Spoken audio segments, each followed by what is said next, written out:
এই একদিন শিবের তৃতীয় নয়ন জাগ্রত হয়। কি হয় তখন জানো? ত্রিলোচনাষ্টমী। ত্রিলোচন প্লাস অষ্টমী একটি হিন্দু ধর্মীয় ব্রত, যা ভগবান শিবের উপাসনার জন্য পালন করা হয়। এখানে ত্রিলোচন মানে তিন নয়ন বিশিষ্ট, অর্থাৎ মহাদেব শিবের তিন চোখ, সূর্য, চন্দ্র ও অগ্নির প্রতীক। বিদিক স্ক্যাচ।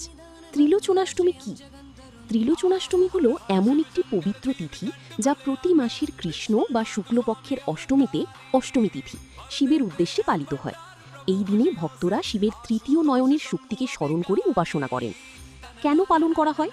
শিবের কৃপা লাভের জন্য, পাপমোচন ও মানসিক শান্তির জন্য, সংসারের দুঃখ কষ্ট দূর করার উদ্দেশ্যে। কিভাবে পালন করা হয়? উপবাস বা নিরামিষ ভোজন, শিবলিঙ্গে জল, দুধ, বেলপাতা অর্পণ, ওম নমঃ শিবায় জপ, শিবের কাহিনী শ্রবণ বা পাঠ। বিশেষ গুরুত্ব: ত্রিলোচনাষ্টমীকে বিশেষভাবে শুভ মনে করা হয়, কারণ এই দিনে শিবের তৃতীয় নয়নের শক্তি জাগ্রত হয় বলে বিশ্বাস করা হয়, যা অজ্ঞতা দূর করে জ্ঞান ও আলোর পথে নিয়ে যায়।